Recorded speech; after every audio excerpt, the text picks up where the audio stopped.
زندہ ہیں. اللہ فرماتے ہیں وَمَن يَعْصِ اللَّهَ وَرَسُولَهُ وَيَتَعَدَّ حُدُودَهُ يُدْخِلْهُ نَارًا خَالِدًا فِيهَا.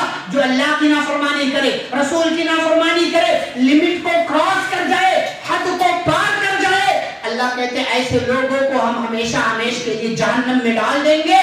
وَلَهُ عَذَابٌ مُهِينٌ. اور ایسے لوگوں کے لیے رسوا کر دینے والا عذاب ہے. نبی نے کیا فرمایا؟ بار بار آپ حدیث سنتے ہیں، فرمایا میری امت کا مفلس وہ ہے قیامت کے دن آئے گا یاتی بصلاۃ وزکات وصیام ویاتی قد شتم ھذا وقذف ھذا واکل مال ھذا وضرب ھذا وسفك دم ھذا. کہا میری امت کا ایک بڑا نیک انسان آئے گا، نماز بھی پڑھی ہوگی، روزے بھی رکھے ہوں گے، زکات بھی دی ہوگی، لیکن آئے گا کسی کو گالی دی ہوگی، کسی کو مارا ہوگا، کسی کو کچھ اور کہا ہوگا، کسی کے مال پر ناجائز طریقے سے قبضہ کر لیا ہوگا. اس کی ساری نیکیاں اٹھا کر کے ان لوگوں کو دی جائیں گی اور ان کے گناہ کو اٹھا کر اس پر لاد دیا جائے گا. ثم طرح فی النار. تھوڑی دیر پہلے جو بندہ اپنی نیکیوں، نماز، روزے، زکات کی وجہ سے جنت میں جانے والا تھا، مال حرام کھانے کی وجہ سے، بہن کا حصہ مار لینے کی وجہ سے اسے اٹھا کر کے جہنم کے اندر ڈال دیا جائے گا. آپ سوچیں اپنا اپنا. ہمارے اپنے علاقوں میں تو ویسے بھی وراثت تقسیم نہیں ہوتی. جیسے ہی بات بتاؤں، جیسے ہی جس دن باپ کا انتقال ہو رہا، ماں جس کا بھی انتقال ہو رہا، اسی دن حساب و کتاب کریں. آپ اسی دن حساب و کتاب. دکتر عبید تلوری میں الحمدللہ باپ کا انتقال ہوا، دن میں جنازہ ہوا، شام کو انہوں نے وراثت تقسیم کر دی. ماں کا انتقال ہوا، رات کو جنازہ ہوا، زیادہ دیر ہو گئی تھی اس لیے رات کو تقسیم نہیں کر سکے، دوسرے دن وراثت تقسیم کر دی. ایسی مثالوں کو اپنے لیے مثال بنائیں. یہ معمولی بات نہیں ہے کہ آپ مال ڈکار کر کے بیٹھ جائیں، مال کھا کر کے بیٹھ جائیں، قبضہ کر لیں، چاہے وہ 50 روپے کیوں نہ ہو. بہن کا حق ہے، جس کا بھی حق ہے اس کو دیں. اور ہم بات کر رہے ہیں بہنوں کی، ہم بات کر رہے ہیں بھائیوں کی. تو اگر آپ نا طاقتور ہیں، مالدار ہیں، اچھا مالدار بھائی کبھی حصہ معاف کیوں نہیں کرتا ہو؟ کبھی سنا کہ کسی بھائی نے اپنا حصہ معاف کر دیا ہو کہ میرے بھائی تو غریب ہے، تیرے پاس مال کم ہے، مجھے اللہ نے دے دیا ہے، باپ کا انتقال ہوا، چل تو لے لے، یہ دکان تو لے لے، میں اپنا حصہ بھی تجھے دے. کسی بھائی نے آج تک نہیں. یہ ساری بہنیں کیوں کرتی ہیں؟ یہ ساری بہنوں کے لیے یہ سارے جملے کیوں ادا کیے جاتے؟ یہی اصل مسئلہ ہے کہ ماں باپ کا دروازہ میرے لیے زندگی بھر کے لیے بند کر دیا جائے گا. پوری زندگی تانا سنوں گی، پوری زندگی مجھے لعنت ملامت کی جائے گی کہ باپ کے مال میں سے تو نے حصہ لے لیا. بھائی کی طرف تجھے زبان جو ہے وہ کھول دی اور کھڑی ہو گئی حصہ مانگنے کے لیے. اس قسم کے جملے سے بچنے کے لیے بہنیں اپنا حصہ نہیں مانگتی. لیکن آپ ہوشیار ہیں، عقل مند ہیں، بہنوں کا خیال رکھیں، کمزور بھائیوں کا خیال رکھیں. اور یاد رکھیں کہ کسی اور کو صدقہ دیں، صدقہ کرنے کا ثواب ملے گا، لیکن آپ اپنی بہنوں پر خرچہ کریں، آپ اپنے بھائیوں پر خرچہ کریں، آپ کو ڈبل ثواب ملے گا، خرچہ کرنے کا بھی، رشتہ داری جوڑنے کا بھی. یہ پیارے رسول صلی اللہ علیہ وسلم کی حدیث ہے. اور آخری بات میرے بھائی اور بزرگوں، ان بن ہونا یہ زندگی کا حصہ ہے. برتن ٹوٹتے رہتے ہیں اگر ایک ساتھ ٹوٹو، مشکلات آتی رہتی ہیں، اونچ نیچ ہوتا رہتا ہے، معاملات چلتے رہتے ہیں. ہر طرح کے بھائی ہیں وفادار بھی بے وفا بھی، ہر طرح کی بہنیں ہیں وفادار بھی بے وفا بہنیں بھی ہیں. بھائیوں کی یہ ذمہ داری ہے اپنے بہنوں کا خیال رکھیں، بہنوں کی یہ ذمہ داری ہے اپنے بھائیوں کا خیال رکھیں. بھائیوں کی یہ ذمہ داری ہے کہ اپنی بہنوں کو اپنے گھر میں ایک حد تک آزادی دیں. ایسا نہ ہو کہ وہ اپنی بھابھی پر سوار ہو جائیں اور جو چاہیں کریں، جیسے چاہیں رہیں. اور بھائیوں کو چاہیے کہ وہ اپنی بیویوں کو کنٹرول میں رکھے. ایسا نہ ہو کہ وہ اپنی بیویوں کو مکمل آزادی دے دے اور وہ بیویاں اپنی نندوں پر یا اپنے شوہر کی بہنوں پر ظلم و ستم کریں اور ان کے ساتھ جس طریقے کا چاہے سلوک کریں. اور یاد رہے اگر کبھی انبن ہو جائے، اختلاف ہو جائے، مسائل ہو جائیں، جھگڑا ہو جائے، معاملات ادھر کے ادھر ہو جائیں، محبت سے ان معاملات کو حل کر لیں. 2-4 دن کی زندگی ہے، کیا کرو گے الجھ کر؟ رہو تو پھولوں کی مانند، بکھرو تو خوشبو بن کر. ایک ماں باپ کی اولاد ہے، ایک خون ہے، دنیا میں ایک نہ ہوئے تو کیا ہوئے، آخرت میں تو ویسے بھی جدا ہو جانا ہے. اگر نیک عمل نہ ہو، اچھائیاں نہ ہو، دنیا کی زندگی کو اچھا بنا لیں، بہترین بنا لیں. بہنوں کا خیال رکھیں، بھائیوں کا خیال رکھیں. اور رکھیں اور یہ دونوں ایک ساتھ مل کر کے اپنے ماں باپ کا خیال رکھیں، ماں باپ کو دعاؤں میں یاد رکھیں، بہنوں کو بھائیوں کو دعاؤں میں یاد رکھیں۔ یہ دنیا کی زندگی برداشت کرنے سے عبارت ہے، برداشت کرتے چلے جائیں، مسائل میں الجھ کر مسکرانا میری فطرت ہے، مجھے ناکامیوں پر اشک برسانا نہیں آتا۔ ایک بھائی کا معاملہ ایسا ہونا چاہیے، بہن غلطی کر لے اپنا ظرف کشادہ کریں، دل بڑا کریں، بہنوں کو معاف کر دیں، اور بہنوں کو چاہیے اگر بھائیوں سے کوئی غلطی ہو جائے اپنے بھائیوں کو معاف کر دیں، اپنے بھائیوں کے لیے اپنے گھر کے دروازوں کو بند نہ کریں، یا بھائی اپنے بہنوں کے لیے اپنے گھر کے دروازوں کو بند نہ کیا کریں۔ یہ چند باتیں تھیں جو بہن اور بھائیوں کے آپسی رشتے کے تعلق سے چند باتیں میں نے آپ کے سامنے رکھی، اس لیے کہ ہم بہت دفعہ رشتوں کی بات سنتے ہیں لیکن بھائی اور بہن کا جو رشتہ ہے اس تعلق سے ہم سے کوتاہیاں ہو جاتی ہیں، غلطیاں ہو جاتی ہیں، ہمیں حقوق معلوم نہیں ہوتے، ہم خیال نہیں رکھ پاتے ہیں، نتیجہ یہ ہوتا ہے کبھی اس پر ظلم ہوتا ہے، کبھی اس پر ظلم ہوتا ہے، کبھی یہ اس کا خیال نہیں رکھتا اور کبھی وہ اس کا خیال نہیں رکھتی ہے۔ ایک دوسرے کا خیال رکھیں، ایک دوسرے کو سمجھ بوجھ کر کے چلیں، ایک دوسرے کے حقوق کو ادا کریں، خوشی اور غم میں ساتھ رہیں اور ایک دوسرے کے لیے خیر و بھلائی کی دعائیں کرتے رہیں۔ اللہ رب العالمین سے دعا ہے اللہ ہم سبھی کو سنی گئی باتوں پر عمل کرنے کی توفیق عطا فرمائے، اللہ ہم سبھی کو اپنے ماں باپ کے حقوق کو ادا کرنے کی توفیق عطا فرمائے، اپنی بہن اور اپنے بھائی کے حقوق کو ادا کرنے کی توفیق عطا فرمائے، رشتہ داری کا خیال رکھنے کی توفیق عطا فرمائے، اور رشتہ داری کے اندر جو معاملات ہیں اللہ ہمیں ان معاملات کو صحیح طریقے سے لے کر کے آگے بڑھنے کی توفیق عطا فرمائے۔ مولا کریم ہمیں قرآن و حدیث کی تعلیمات کو پڑھنے، سمجھنے، ان پر عمل کرنے کی توفیق دے۔ اللہ ہمارے درمیان جو بیمار ہیں انہیں شفاء کاملہ عاجلہ عطا فرمائے، جو کسی طرح کی مصیبت میں پریشانی میں مبتلا ہیں اللہ ان تمام لوگوں کی پریشانیوں کو دور فرمائے، اللہ جب تک دنیا میں زندہ رکھے اسلام اور ایمان پر زندہ رکھے، خاتمہ و خاتمہ بالخیر ہو۔ وصلی اللہ تعالی علی نبینا محمد وعلی آلہ وصحبہ اجمعین برحمتک یا ارحم الراحمین۔